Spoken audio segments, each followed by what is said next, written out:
नमस्कार दोस्तों, स्वागत है आपका मासाब ऑनलाइन के डिजिटल प्लेटफॉर्म पे, जहां हम सभी एग्जाम को फोकस करते हुए इंडियन ज्योग्राफी अर्थात भारत का भूगोल पढ़ रहे हैं, जिसमें हमने अपनी पिछली क्लास में प्रायद्वीप भारत के पठार व पर्वत श्रेणियों के बारे में पढ़ा है। आज हमारी जो क्लास होने वाली है पर्वत श्रेणियों के बारे में होने वाली है, जिसमें हमने अरावली रेंज, सतपुड़ा रेंज और विंध्याचल रेंज को बहुत अच्छे से पढ़ा, आपको समझ में भी आया होगा। और आज हम जो हमारी क्लास होने वाली है दोस्तों, वो होने वाली है पश्चिमी घाट और पूर्वी घाट को लेके। हम आज इसको डिटेल में पढ़ेंगे। आज स्पेशली हमारी जो क्लास होगी दोस्तों, वो पश्चिम घाट को लेके होगी। पश्चिम घाट को आज हम डिटेल से जानेंगे कि इसका निर्माण कैसे हुआ। इसका निर्माण होने के साथ साथ हम देखेंगे कि यहाँ पे कौन कौन सी ऐसी जैव विविधता है, कौन से यहाँ पे पहाड़ियाँ हैं, कहाँ तक इसका एरिया है, कहाँ तक विस्तार है और कितने राज्यों में इसका फैलाव है दोस्तों। तो मैं आपको एक बात बार बार कहना चाहूँगा और हर वीडियो में ये बात बोलता हूँ भी हूँ मैं, कि आप जब तक ज्योग्राफी को मैप के थ्रू नहीं पढ़ेंगे तब तक आप उतने बेहतर तरीके से ज्योग्राफी को नहीं जान पाएंगे। क्योंकि मैप के सहायता से जब आप ज्योग्राफी के क्वेश्चंस लगाते हैं या फिर उसको पढ़ते हैं तो आपको ज़्यादा चीज़ें क्लियर होती है दोस्तों। ठीक है, तो आप तसल्ली के साथ पेन कॉपी लेके बैठ जाइए। मैं कुछ चीज़ें आपको थोड़ी सी पहले से रिलेट करके बता दूं ताकि हम उस चीज़ से लिंक कर पाएँ दोस्तों। ठीक है, हमने पुरानी क्लासेस में विंध्याचल, सतपुड़ा इसके बारे में बहुत अच्छे से पढ़ा है। ठीक है, मैं कोशिश करता हूं और आशा भी करता हूं कि आप लोगों को वो समझ में आया होगा और आपने वो वीडियो देखा भी होगा। अगर आप इस चैनल पे नए हैं तो चैनल को सब्सक्राइब तो कर ही लीजिए और उसके साथ साथ जो पुराने वीडियोस हैं हमारे उनको भी देख लीजिए दोस्तों। ठीक है, जो आज हमारी क्लास होने वाली है वो पश्चिम घाट को लेके होने वाली है। पश्चिम घाट के डिटेल्स हम इसमें जानेंगे, लेकिन सबसे पहले मैं थोड़ा सा आपको पुरानी चीज़ों से रिलेट करके बता देता हूं ताकि आप उससे लिंक कर पाए। अगर आप चैनल पे नए भी हैं तो आप इसको रिलेट कर पाएंगे दोस्तों। ठीक है, तो हमने हमारी जो पुरानी क्लास में हमने पढ़ा था कि जो विंध्याचल रेंज है, विंध्याचल रेंज के साथ साथ हमने देखा था सतपुड़ा रेंज के बारे में, सतपुड़ा रेंज के बाद देखा था हमने विंध्याचल रेंज के बारे में और अरावली रेंज के बारे में। इन तीन रेंजों के बारे में हमने अच्छे से जाना था। तो मैं आपको थोड़ा सा आउटलाइन यहाँ बता देता हूं कि क्या क्या चीजें आखिर हम इसमें पढ़ने वाले हैं दोस्तों। ठीक है, तो सबसे पहले बात करूं तो हमने यहाँ पे देखा था कि यहाँ पे जो रेंज है दोस्तों, वो रेंज का नाम है अरावली। क्या नाम है दोस्तों? इसका नाम है अरावली। और यहाँ पे जो रेंज है उसका नाम है विंध्याचल रेंज है। और यहाँ पे भ्रंश घाटी में कौन सी रिवर बहती है दोस्तों? यहाँ पे भ्रंश घाटी में हमारी नर्मदा रिवर बहती है, क्योंकि भ्रंश घाटी में बहने वाली नर्मदा रिवर जो कि पश्चिम की ओर बहने वाली नदियों में से एक है दोस्तों। ठीक है, यहाँ पे जो रेंज है दोस्तों, यहाँ पे जो रेंज है थोड़ा सा नीचे है, लेकिन ये हम यहाँ पे सतपुड़ा रेंज है। ठीक है, अरावली रेंज में हमने देखा अरावली रेंज में कौन कौन सी हिस्सों में इसको बांटा था कि हमने यहाँ से गुजरात से लेके तो ये कहाँ तक फैली हुई है दोस्तों? गुजरात से लेके तो दिल्ली तक फैली हुई है। ठीक है, और यहाँ पे राजस्थान में इसमें एक माउंट आबू जगह है। कौन सी जगह है? माउंट आबू यहाँ पे जगह है, जहाँ पे माउंट आबू पे ही सबसे इसकी हाईएस्ट गुरु शिखर यहाँ की चोटी है, जिसकी ऊंचाई कितनी है? 1772 मीटर। ठीक है, और यहीं पे ही एक दिलवाड़ा का जैन मंदिर है, जो धार्मिक स्थल है। दिलवाड़ा का जैन मंदिर है ना, दिलवाड़ा का जैन मंदिर है यहीं पे दोस्तों, हमने ये भी जाना था। और यहीं पे ही एक झील स्थित है दोस्तों। कौन सी झील है? वो झील है नक्की झील है। और इसका जो निर्माण है दोस्तों वो ज्वालामुखी से हुआ है। कैसे हुआ है? ज्वालामुखी से हुआ है। ठीक है, और अरावली जो पर्वत श्रृंखला है दोस्तों, अरावली पर्वत श्रृंखला है वो एक सबसे प्राचीनतम पर्वत है, प्राचीनतम वलित पर्वत है। किस तरह का पर्वत है? वलित पर्वत श्रृंखला है। लेकिन अभी वर्तमान में ये किस तरह का है? इसको हम अवशिष्ट पर्वत के रूप में जानते हैं। ठीक है, अवशिष्ट पर्वत के रूप में इसको हम जानते हैं दोस्तों। तो ये प्राचीनतम वलित पर्वतों में से एक है, दुनिया का प्राचीनतम वलित पर्वतों में से एक है। इसका जो अवशिष्ट पर्वत के रूप में इसको हम जानते हैं। आपको इतनी चीजें क्लियर हुई होगी। और इसका महत्व क्या है? ठीक है, इसका महत्व अगर हम देखें तो इसका महत्व क्या है दोस्तों? इसका महत्व यह है कि ये महत्व इसका हम इस तरीके से बता सकते हैं कि जो मरुस्थल को रोकने में, मरुस्थलीकरण को रोकने में सहायक है दोस्तों, है ना, रोकने में सहायक है। लेकिन एक इसका डिसएडवांटेज भी है, जैसे कि यहां से जब भारतीय मानसून आता है तो ये इसको पैरेलल होके यहाँ पे ही हमारे उत्तराखंड हिमाचल प्रदेश में पहुंच जाता है। जो इधर वाला एरिया है इसका, यहाँ पे इसमें बरसात नहीं होती है, बारिश नहीं होती है। तो ये एक तो ये है कि डिजर्टिफिकेशन को रोकने में भी सहायक है, और ये उसी के साथ साथ मानसून को रोकने में भी सहायक है कि ये इसके पैरेलल चले जाता है, राजस्थान के आधे भाग में यहाँ पे बारिश नहीं करवाता होने देता।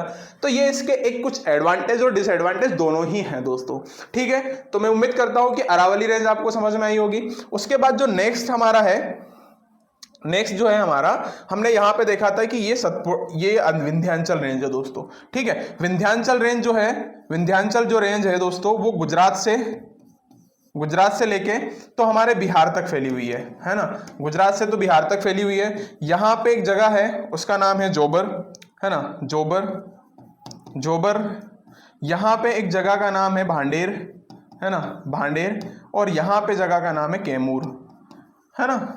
तो भांडेर में ही यहाँ पे सबसे ऊंची चोटी है, उसका नाम है सद्भावना चोटी, सद्भावना चोटी, जिसको गुडविल भी बोलते हैं, जिसकी ऊंचाई है 852 मीटर, ठीक है। ये एमपी के दमोह में स्थित है दोस्तों।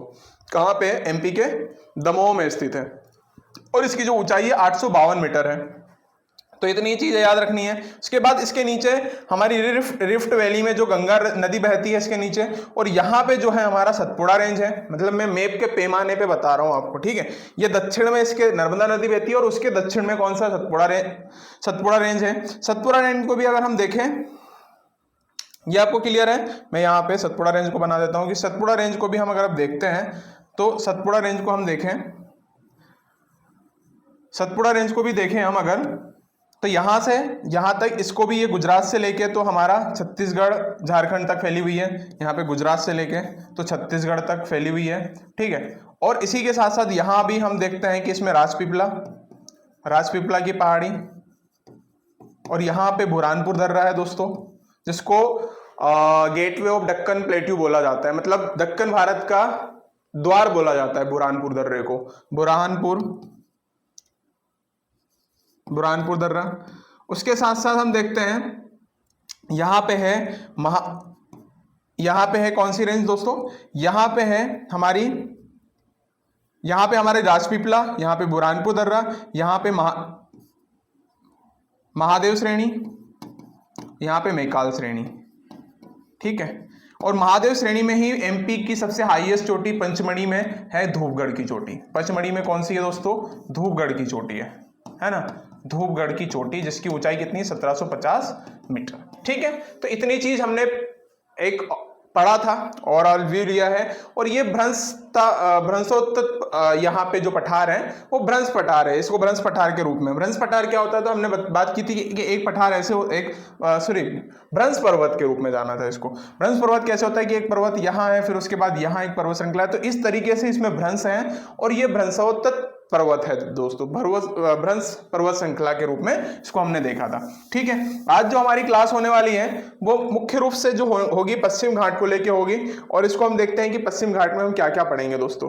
तो यहाँ पे हमने देखा था कि श्रेणियां कौन कौन सी है, विंध्याचल, सतपुड़ा, अरावली, ठीक है, ये हमने देख लिया था, और पीपीटी फॉर्म में भी अवेलेबल है, ठीक। यहाँ पे ये देखा था कि यहाँ पे पश्चिम घाट, पूर्वी घाट और नीलगिरी, जहाँ पे पश्चिम घाट और पूर्वी घाट दोनों आके मिलते हैं, उस एरिया को हम क्या बोलते हैं? नीलगिरी में आके मिलते हैं। मतलब यहाँ से पश्चिम घाट वाला इलाका, यहाँ से पूर्वी घाट वाला इलाका, और जहां पे दोनों आके मिलते हैं उसको हम नीलगिरी के नाम से जानते हैं, ठीक है। मतलब नीलगिरी बोला जाता है जहां पे दोनों पूर्वी घाट और पश्चिमी घाट पर्वत श्रृंखला जहां आके मिलते हैं, ठीक है। आगे देखते हैं, ये हमने सब कुछ देख लिया था, ठीक है, ये हमने अच्छे से देखा था। और आज जो हमारी क्लास होने वाली है, मेनली हमारी जो क्लास होगी वो आज होगी पश्चिमी घाट को लेके, ठीक है। तो देखते हैं इसमें हम क्या क्या आज पढ़ेंगे, ठीक है। पश्चिमी घाट और पूर्वी घाट ये वाला इलाका है जहां पे नीलगिरी, और पूर्वी घाट और पश्चिमी घाट जिसमें नीलगिरी पर्वत श्रृंखला जो आके मिलती है, इसकी जो अन्नामलाई है, कार्डमम की पहाड़ी है, ये हम आज इसमें बहुत अच्छे से देखेंगे। बस यहाँ तो मेनली हमने जो मुख्य रूप से जो चोटियां बताई हैं उनको हमने यहाँ पे देख लिया है कि पश्चिम, यहाँ पे नीलगिरी की पहाड़ियां हैं, है ना, नीलगिरी की पहाड़ी है, और ये कहाँ कौन कौन से स्टेट में फैली हुई है? अगर हम बात करें तमिलनाडु, इधर से कर्नाटक, ठीक है, और ये इतने 3 स्टेट में फैली हुई है यहाँ पे। अन्नामलाई की पहाड़ी इससे यहाँ से, तो ये नीलगिरी का ही विस्तार है, कार्डमम की पहाड़ी और नागरकोयल पहाड़ी। ठीक है, इनको हम अच्छे से आज देखने वाले हैं, ठीक है, अच्छे से पढ़ने वाले हैं। चलो सबसे पहले अगर हम बात करें पश्चिम घाट की, ठीक है, पश्चिम घाट की अगर हम बात करें तो जो पश्चिम घाट का निर्माण कैसे हुआ है दोस्तों, ठीक है, उसका सबसे पहले हम अगर कोई भी चीज हम जैसे कि पढ़ते हैं तो सबसे पहले हम एक चीज ये देखते हैं,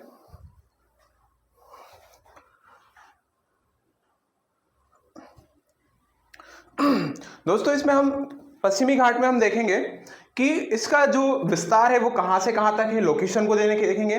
लोकेशन देखने के बाद हम इसमें देखेंगे कि इसका जो निर्माण कैसे हुआ है, निर्माण के बाद हम देखेंगे कि इसका ढाल किस तरफ है, यहाँ पे कौन कौन सी बायोडाइवर्सिटीज है, इन सबको हम देखेंगे। ठीक है, चलो तो आप तैयार हैं? देखो सबसे पहले हम देखते हैं इसमें, सबसे पहले हम देखते हैं कि इसका जो यहां से ताप्ती रिवर के जो मुहावने से लेके, ये ताप्ती रिवर के तापी रिवर के जो मुहावने से लेके, ताप्ती नदी के मुहावने से लेके तो यहाँ कावेरी नदी के मुहावने तक फैला हुआ है दोस्तों।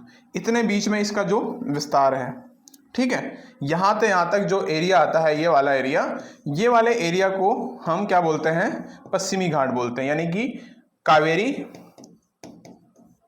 नदी के मुहावने तक। ठीक है, ये वाला जो एरिया है तापी नदी और कावेरी नदी, तो इसमें हमारा गुजरात, महाराष्ट्र, गोवा, कर्नाटक, केरल, तमिलनाडु, ये पूरे के पूरे जो एरिया है वो इतने स्टेट आते हैं। तो हम अगर इसकी लोकेशन की बात करें दोस्तों, तो इसका लोकेशन कहाँ कहाँ तक होगा, मतलब इसका विस्तार, अगर लोकेशन की बात करें तो लोकेशन इसका जो होगा दोस्तों, लोकेशन कहाँ होगा, तो तापी रिवर से लेके तो कावेरी रिवर तक होगा।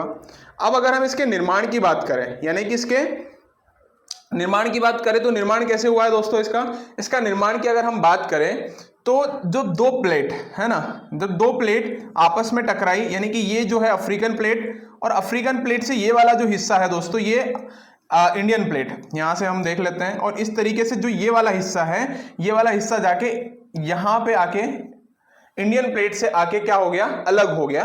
तो ये वाली जो है अफ्रीकन प्लेट से है ना, अफ्रीकन प्लेट से ये वाला जो हिस्सा अगर मैं आपको यहाँ पे बोलूं तो जैसे कि यहाँ पे ये अफ्रीकन प्लेट थी, और यहाँ से जो सीधा जाके अपना जो क्या बोलते हैं, कौन सा इंडिया का जो हिस्सा है वो जाके यहाँ पे आ जाता है, तो उस एरिया को हम क्या बोलते हैं, उस एरिया को या फिर उस प्लेट को जब आके यहाँ से अलग हो जाती है तो उससे हमारा जो पश्चिम घाट का निर्माण होता है। यहाँ पे हम देखते हैं कि अफ्रीकन प्लेट, यानी कि आपने मेडागास्कर को देखा होगा, मेडागास्कर से अलग होके ही हमारा पश्चिमी घाट बना है। तो ये कगार रूप में पाया जाता है। कगार कैसा होता है, जैसे कि मैं बात करें कि यहाँ पे एक पर्वत श्रृंखला थी ऐसे, ठीक है, ये वाला हिस्सा क्या हो गया, जाके यहाँ पे हमारा बन गया भारत वाला हिस्सा। ठीक है, तो ये वाला जो हिस्सा बना है तो इसको कगारी प्रदेश के रूप में भी जाना जाता है दोस्तों। किस तरह के जाना जाता है, कगारी प्रदेश, हम देखेंगे इसका। तो इसका जो निर्माण हुआ है अफ्रीकन प्लेट है ना, ये सबसे ओल्ड माउंटेन में एक है, सबसे पहले तो ओल्ड माउंटेन का हिस्सा है, सबसे ओल्ड माउंटेन का हिस्सा है ना, ओल्ड माउंटेन है सबसे ज्यादा। ओल्ड माउंटेन होने के साथ साथ ही इसका जो अफ्रीकन और इंडियन प्लेट के आपस में अलग होने से इसका निर्माण हुआ है। ठीक है, इतनी क्लियर है। अब अगर हम दूसरा देखें तो इसका जो ढाल है दोस्तों, इसका जो ढाल है वो किस तरफ है, ढाल इसका वेस्ट टू ईस्ट है ना, क्योंकि यहाँ की जो रिवर्स हैं दोस्तों वो वेस्ट टू ईस्ट ही प्रवाहित होती है ना। कैसे कि अगर हम देखते हैं यहाँ पे कि जैसे कि यहाँ से एक नदी निकलती है, वो जाके कहाँ मिलती है, ये वाला जो हिस्सा है बे ऑफ बंगाल वाला है ना, ये वाला जो है अरब सागर है ना, अरेबियन सी है, ये अरेबियन सी, ये बे ऑफ बंगाल। तो यहाँ के मिलती है पूरी रिवर, यहाँ से भी कोई निकलती है, कृष्णा निकलती है, कावेरी निकलती है, ये सारी नदी जो है वेस्टर्न घाट से ईस्टर्न घाट की तरफ जाती है। तो इससे हमें ये समझ में आता है कि इसका जो ढाल है वेस्ट टू ईस्ट है ना, वेस्ट टू ईस्ट इसका ढाल है। ठीक है, अब यहां से क्या होता है दोस्तों कि यहाँ पे बायोडाइवर्सिटीज बहुत ज्यादा पाई जाती है। क्या, जैव विविधता बहुत ज्यादा मात्रा में है, बायोडाइवर्सिटीज है यहाँ पे, क्या है, यहाँ पे बायोडाइवर्सिटीज है। तो यहाँ पे कौन कौन से हैं, यहाँ पे नीलगिरी जो कि 1986 में क्या हो गया, इसको वर्ल्ड हेरिटेज और बायोस्फीयर रिजर्व में शामिल किया गया है ना, सबसे पहला यही था। उसके बाद अगस्त मलाई है ना, अगस्त मलाई और साइलेंट साइलेंट वैली यहाँ पे नेशनल पार्क है। तो यहाँ पे कई सारे ऐसी बायोडाइवर्सिटीज है। बायोडाइवर्सिटीज का मतलब ये होता है कि जहाँ पे विभिन्न प्रकार के मतलब कई प्रकार के जीव जंतु और पेड़ पौधे मतलब फ्लोरा एंड फोना एक जगह पे ही पाए जाते हैं, इसको हम बायोडाइवर्सिटीज बोलते हैं। और बायोडाइवर्सिटीज होने के साथ साथ यहाँ पे बायोडाइवर्सिटीज हॉटस्पॉट भी है, बायोडाइवर्सिटीज हॉटस्पॉट भी है। और बायोडाइवर्सिटी हॉटस्पॉट क्या होते हैं कि एक जगह पे इस तरह के कि जो दुनिया में 1500 प्रकार की ऐसी वहां पे पेड़ पौधे पाए जाते हैं जो कि दुनिया के किसी और कोने में नहीं होते। दोस्तों इस पे हम बहुत अच्छे से अभी बात करने वाले हैं, लेकिन आपको समझने के लिए मैंने बताया कि ताप्ती नदी से कावेरी तक का जो एरिया है वो पश्चिम घाट का आता है। और इसका जो निर्माण है दोस्तों वो कैसे हुआ है कि मेडागास्कर जो अफ्रीकन प्लेट है उससे अलग होके जो इस तरीके से यहाँ पे अगर पर्वत श्रृंखला है तो यहाँ से जैसे कि हम बात करें यहाँ से जैसे कि पर्वत है तो ये वाला हिस्सा जाके यहाँ पे इंडियन प्लेट से आके टकरा जाता है, उससे इस तरह से इसको कगारी प्रदेश बोलते हैं, कगार है ना, कगारी रूप में इसको जाना जाता है। ठीक है, कगारी पर्वत श्रृंखला है। और जो इसका विस्तार है मतलब इसकी लंबाई की अगर हम बात करें तो ये सेकेंड लेंथ वाली, इसमें हम अगर इंडिया में बात करें तो सेकेंड है इसकी पोजीशन। 1600 किलोमीटर के लगभग इसकी लंबाई है। लंबाई कितनी है? 1600 किलोमीटर। क्योंकि हमने देखा था ये सेकेंड क्यों है, क्योंकि हिमालय की हमने देखी थी तो वहां पे 2500 किलोमीटर के आसपास थी। ठीक है, हिमालय की 2500 किलोमीटर के आसपास थी, लेकिन अगर हम पश्चिमी घाट की देखते हैं तो उसकी 1600 किलोमीटर के आसपास इसकी लेंथ है। तो ये सेकेंड लेंथ वाली हमारी पर्वत श्रृंखला है हिमालय के बाद में। ठीक है, इतना क्लियर है आपको। फिर से हम अगर इसमें बात करें अच्छे से देखें तो सबसे पहले अगर हम देखते हैं तो यहां से लेके तो हमारी जो ये पर्वत श्रृंखला है ये यहां तक फैली हुई है। तो इसकी लोकेशन क्या है? लोकेशन की अगर हम बात करें तो ये तापी से लेके तो कावेरी नदी तक का जो एरिया है उसको हम मानते हैं, है ना, तापी से लेके तो कावेरी तक का जो एरिया है वहां तक फैला हुआ है। इसकी लंबाई कितनी है? इसकी लंबाई है दोस्तों 1600 किलोमीटर के आसपास। ठीक है, 1600 किलोमीटर। इसका ढाल किस तरफ है? ढाल इसका किस तरफ है दोस्तों? ढाल है इसका वेस्ट टू ईस्ट है, वेस्ट टू ईस्ट इसका ढाल है। नदी प्रवाहित किस तरफ होती है? प्रवाहित देखो स्वाभाविक सी बात है, अगर ढाल इस तरफ होगा वेस्ट टू ईस्ट बहती है। ठीक है, ये भी हमें समझ में आ गया। इसका जो निर्माण है दोस्तों, निर्माण कैसे हुआ है? अफ्रीकन प्लेट से अलग होने से हुआ है। अफ्रीकन प्लेट के अलग होने से हुआ है ना। मतलब कि हमने पढ़ा था ना कि प्लेट विवर्तनिक सिद्धांत में हमने देखा था कि प्लेट विवर्तनिक की थ्योरी बोलती है कि जब एक प्लेट आपस में, जैसे कि यहाँ पे हमने देखा था कि यूरेशियन प्लेट और इंडो ऑस्ट्रेलियन प्लेट के आपस में टकराने से हिमालय का निर्माण हुआ है। और ये वाला जो हिस्सा है, ये मेडागास्कर वाला हिस्सा यहाँ से जाके यहाँ शिफ्ट हो जाता है। तो इस तरीके से इसका निर्माण हुआ है ना। एक निर्माण हो गया हमारा। और इसके साथ साथ यहाँ पे जो जैव विविधता है दोस्तों, जैव विविधता हॉटस्पॉट क्षेत्र भी है। ये पूरे दुनिया में 36 हॉटस्पॉट क्षेत्र हैं, जिसमें से ये 36 में से 4 इंडिया में स्थित है और इंडिया में से यहाँ पे पश्चिम घाट उनमें से एक है दोस्तों। और यहाँ पे हम बात करें तो कौन कौन से, अगर हम बायोडाइवर्सिटीज की बात करें तो यहाँ पे जो नीलगिरी को यहाँ पे बायोस्फीयर रिजर्व घोषित किया गया है 1986 में, ये पहला बायोस्फीयर रिजर्व था। उसके बाद अगस्तमलाई को भी घोषित किया गया 2016 में। ठीक है, इसके साथ साथ यहाँ पे साइलेंट वैली नेशनल पार्क भी स्थित है। इतनी सारी चीजें क्लियर है आपको? ठीक है, आगे हम स्लाइड में देख लेते हैं कि कौन कौन सी चीज है ना। चलिए आगे कौन कौन सी चीज होने वाली है। आगे है हमारे पास, हम इसको स्लाइड में देख लेते हैं एक बार, और एक बार मैप में भी देख लेते हैं दोस्तों, ताकि आपको चीजें क्लियर रहे। ठीक, चलो मैप में हम देख लेते हैं एक बार कि पश्चिम घाट में कौन कौन सी चीजें हैं। जैसे कि अगर हम बात करें यहाँ पे मैप में भी हमने अच्छे से इसको बताया है ना। यहां से अगर हम मैप में बात करें तो यहाँ पे देखते हैं, पहाड़ी की बात कर रहे हैं कि बालाघाट रेंज है यहाँ पे। ठीक है, हरिश्चंद्र रेंज है, बाबू बुदान की पहाड़ियां हैं, हिल्स है, नीलगिरी हिल्स है यहाँ पे, है ना, अनाईमुदी जिसकी हाईएस्ट पीक है 2695 मीटर। अगस्तमलाई है जिसको हम बायोस्फीयर रिजर्व 2016 में घोषित किया गया। उसके साथ साथ यहाँ पे कार्डमम की हिल्स है। तो ये आपको इस तरीके से, ये क्या है, इस तरीके से आपको ये पश्चिम से पूर्व की तरफ और पूर्व से पश्चिम की तरफ, इस तरीके का आपको ये चीज याद रखनी पड़ेगी। किस तरीके से? अगर मैं बात करूं कि बालाघाट रेंज, ठीक है, वेस्ट टू, मतलब ये नॉर्थ टू साउथ आपको ध्यान रखना पड़ेगा कि नॉर्थ में, सबसे नॉर्थ में क्या है तो बालाघाट, अजंता उसके ऊपर है, अजंता, बालाघाट, हरिश्चंद्र रेंज, हरिश्चंद्र, ये सारी रेंज कहाँ पे, अजंता, बालाघाट, ये सब महाराष्ट्र में है। कहाँ पे है अगर आपसे पूछ लिया जाए, बालाघाट मध्य प्रदेश में भी आपको कंफ्यूज करने के लिए पूछा जा सकता है कि बालाघाट रेंज कहाँ पे है तो महाराष्ट्र में, हरिश्चंद्र कहाँ पे रेंज है तो वो भी महाराष्ट्र में है और पश्चिम घाट का एक हिस्सा है। उसके साथ बाबा बुदान की जो हिल्स है, बाबा बुदान की हिल्स, नीलगिरी हिल्स जो कि 2-3 स्टेट में फैली हुई है, अन्नामलाई, अनाईमुदी जो है पश्चिम घाट की सबसे हाईएस्ट पीक है, जिसकी चोटी की ऊंचाई कितनी है 2695 किलोमीटर, मतलब कि ये अनाईमुदी। उसके बाद एक और है यहाँ पे अनाईमुदी के साथ साथ ही, उसके साथ यहाँ अगस्तमलाई और कार्डमम हिल्स, ठीक है। ये सबसे दक्षिणतम चोटी है, जो कार्डमम हिल्स है ये पश्चिम घाट की सबसे दक्षिणतम चोटियों में से एक है। दोस्तों आपको ये चीजें क्लियर है? आगे बढ़े हम, इसकी स्लाइड में हम देख लेते हैं कि और क्या क्या चीजें हैं, ठीक है।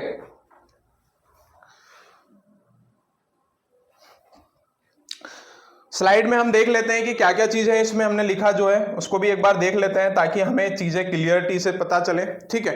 कौन कौन सी चीज है यहाँ पे हम देख लेते हैं स्लाइड में भी। स्लाइड में हम कौन कौन सी चीज देखने वाले हैं दोस्तों, सबसे पहले अगर हम देखें कि पश्चिमी घाट या सह्याद्री, पश्चिम घाट को और किस नाम से जाना जाता है, सह्याद्री के नाम से भी इसको जाना जाता है, ठीक है। पश्चिम घाट या फिर सह्याद्री, पश्चिम घाट या सह्याद्री दक्कन पठार की पश्चिम सीमा से पश्चिम तट के समांतर विस्तृत है, मतलब इसका जो विस्तार है, अगर इसका विस्तार की बात करें तो ये पश्चिमी में जो तट के समांतर विस्तृत है, यह उत्तर में ताप्ती नदी घाटी से लेकर दक्षिण में कन्याकुमारी तक है ना। कहां तक है? कन्याकुमारी तक। और इसकी जो लंबाई है 1600 किलोमीटर है, यानी कि हम बात करें ये वाला जो हिस्सा है यहां से तापी नदी से लेके तो यहाँ कन्याकुमारी तक ये फैला हुआ है, ठीक है। यहाँ पे कौन सी? तापी, है ना, ये वाली तापी रिवर, और यहाँ कन्याकुमारी तक, है ना, कन्याकुमारी तक इसका विस्तार है दोस्तों, ठीक है। और इसकी जो लेंथ है वो कितनी है? 1600 किलोमीटर। कितनी है? 1600 किलोमीटर है। इतनी चीजें क्लियर है। और भौगोलिक संरचना की दृष्टि से पश्चिम घाट को 3 वर्गों में विभक्त किया गया है। उत्तरी सह्याद्री, मतलब ये वाला जो हिस्सा है ना, उत्तरी सह्याद्री बोलते हैं, मध्य सह्याद्री और दक्षिण सह्याद्री, ठीक है। इसको हमने 3 हिस्सों में बांट दिया है, उत्तरी सह्याद्री, मध्य सह्याद्री और दक्षिण सह्याद्री। मतलब ये वाला जो हिस्सा है दक्षिण, गोवा से लेके केरल तक का मध्य, और केरल से लेके तमिलनाडु तक का दक्षिण सह्याद्री, ठीक है। टोटल 3 हिस्सों में इसको हमने बांटा है। तो गुजरात से लेके महाराष्ट्र तक जो हिस्सा हो गया वो कितना हो गया? हमारा उत्तरी सह्याद्री हो गया। उत्तरी सह्याद्री के बाद जो हमारा मध्य सह्याद्री जो हो गया महाराष्ट्र से गोवा तक हो गया, है ना। तो इस तरीके से हम जब तट के बारे में पढ़ेंगे तो और भी इसके अलग अलग डिवीजन के बारे में हम देखेंगे, ठीक है। चलो आगे देखते हैं, आगे क्या है। मतलब आपको ये चीजें याद रखना ही है कि इसकी जो लंबाई है वो कितनी है, लंबाई 1600 किलोमीटर है। ताप्ती नदी के मुहाने से लेके तो कन्याकुमारी तक इसका विस्तार है। उसी के साथ साथ हमने इसको उत्तरी सह्याद्री, मध्य सह्याद्री, दक्षिण सह्याद्री में इसको विभक्त किया है दोस्तों, ठीक है। क्लियर है? आगे चलें, चलो।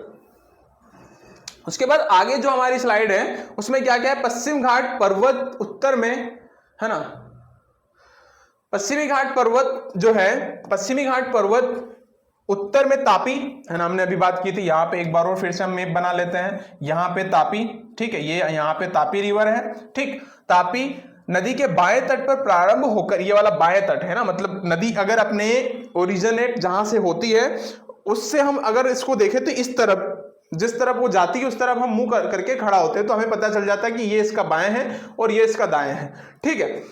कन्याकुमारी अंतरिक्ष जो है 1600 किलोमीटर की लंबाई में विस्तृत है, मतलब कि जो पश्चिम घाट है उसकी लंबाई 1600 किलोमीटर है। यहाँ 4 प्रमुख दर्रे हैं उत्तर से दक्षिण तक, थाल घाट, भोर घाट, पाल घाट और सेनकोट्टा, ठीक है। थाल घाट और भोर घाट दोनों ही कहाँ पे? महाराष्ट्र में स्थित है। पाल घाट जो है कि केरल में है, सेनकोट्टा तमिलनाडु में है दोस्तों, ठीक है। यहाँ वास्तविक पर्वत श्रेणी नहीं है, मतलब कि ये वास्तविक रूप से नहीं बल्कि प्रायद्वीप पठार का ही एक भ्रंश कगार है। प्रायद्वीप मतलब ये वास्तविक रूप से नहीं बना है पर्वत श्रृंखला। अब भ्रंश कगार क्या होता है? मैंने आपको पहले ही बताया है कि भ्रंश कगार क्या होता है दोस्तों, कि मैं फिर से आपको एक बार रिपीट कर देता हूँ। ये वाला जो हिस्सा है मेडागास्कर का है, आप देखना जाके मैप में, एक वर्ल्ड मैप में जाके देखेंगे तो यहाँ पे एक पर्वत श्रृंखला है, ठीक है। अब ये पर्वत श्रृंखला जो प्लेट है धीरे धीरे धीरे धीरे मूव होके यहाँ पे आ गई, तो ये वाला जो हिस्सा है एकदम स्ट्रेट ऐसे हो गया है ना, ये वाला जो हिस्सा है आके यहाँ आ जाता है। तो इस तरीके से ये हिस्सा जो है एकदम स्ट्रेट जो होता है उसको हम भ्रंश कगार बोलते हैं। तो ये वाला जो हिस्सा यहाँ आके मिल जाता है तो उसी को भ्रंश कगार क्षेत्र बोलते हैं या फॉल्ट शेप बोलते हैं इसको। दक्षिण की ओर पश्चिम घाट में, दक्षिण की ओर मतलब कि इस तरफ की ओर अगर हम बात करें, दक्षिण की ओर पश्चिम घाट पर्वत नीलगिरी की पहाड़ियां द्वारा पूर्वी घाट से मिल जाती है। मतलब कि अगर हम यहाँ पे आते हैं तो यहाँ पे ये पश्चिम घाट वाला एरिया, यहाँ पे पूर्वी घाट वाला एरिया, और जहाँ के आपके मिलते हैं उसको हम क्या बोलते हैं, नीलगिरी की पहाड़ियां बोलते हैं।